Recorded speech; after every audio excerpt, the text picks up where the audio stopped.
I think for me and for our talk today, and I promise I'm going to try to talk no more than till 1/4 of, so although, I don't know.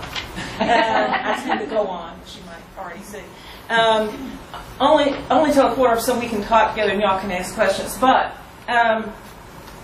so I will move quickly. The more important question, I think, for me anyway, is not what do we expect from our high school students coming into the college. It is more, what do we hope for?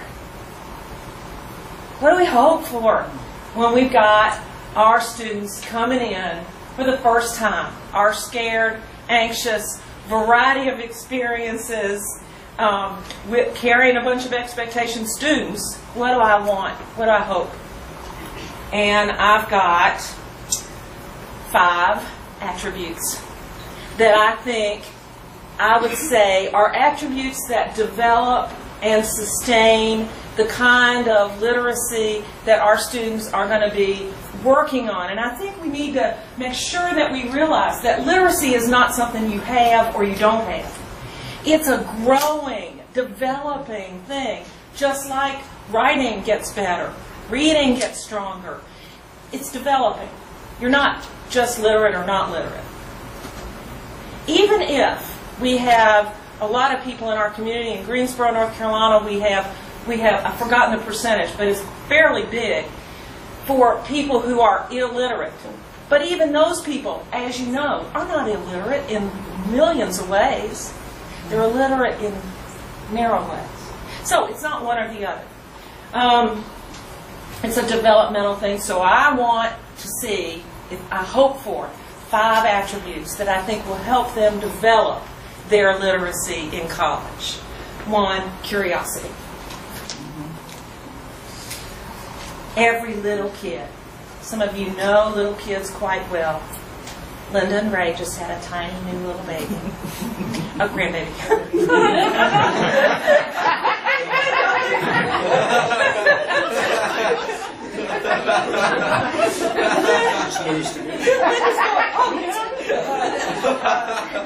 Little Evie just came into the world February 24th. She is a child who is going to, right now and for all her years, be filled with curiosity. What's this? Anybody who has a little kid around them knows that any child is full of that. What so often happens is that in the school, we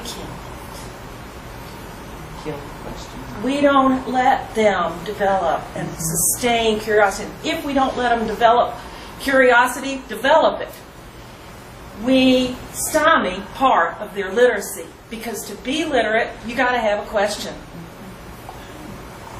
Why this? When did that happen? Who's that? Okay. I'm going to give you these 5 attributes, and then I'm going to give you some little tiny ways that I think you might use, methods you might use to encourage those attributes, okay? First is literacy. The second is openness. I never knew that. You might have a point there.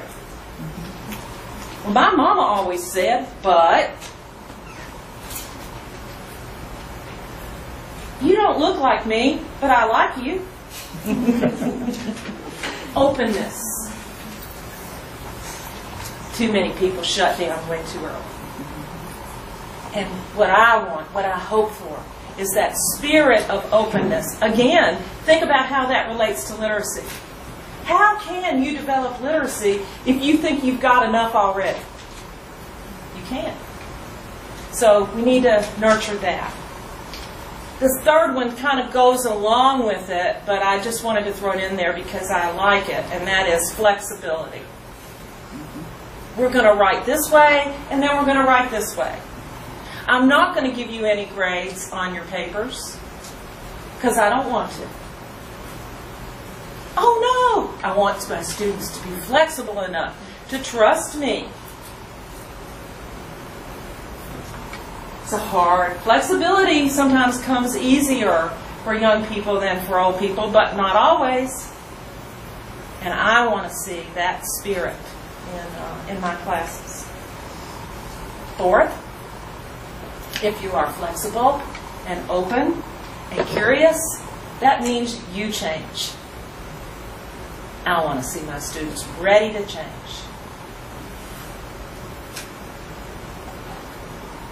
Ready to rethink what they thought was true about how to write a good essay, how to be a good group member, how to do research, how to see their community. I want them to be ready to change. Education is all about change. That's its definition. Is it not? It's not about reaffirming old verities. It's about questioning and building them. That's education. Therefore, education is uncomfortable. We could do a whole thing on why the classroom needs to be comfortable, because the process of learning is uncomfortable. It's hard to change your mind. It doesn't feel easy.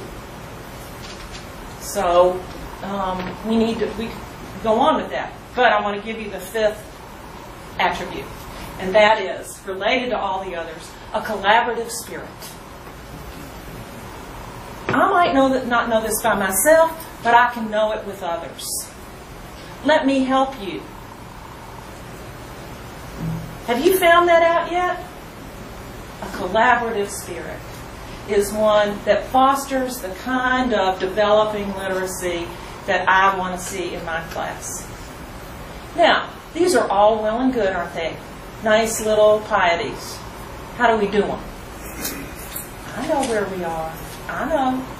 You're always going, oh, great, Hephzibah. That's good for you to say. But what about when I go to school on Monday with my curriculum and my end-of-course test and my 5 classes and all the papers I've got to grade? What do I do with it? Okay. I'm going to give you a couple of ideas.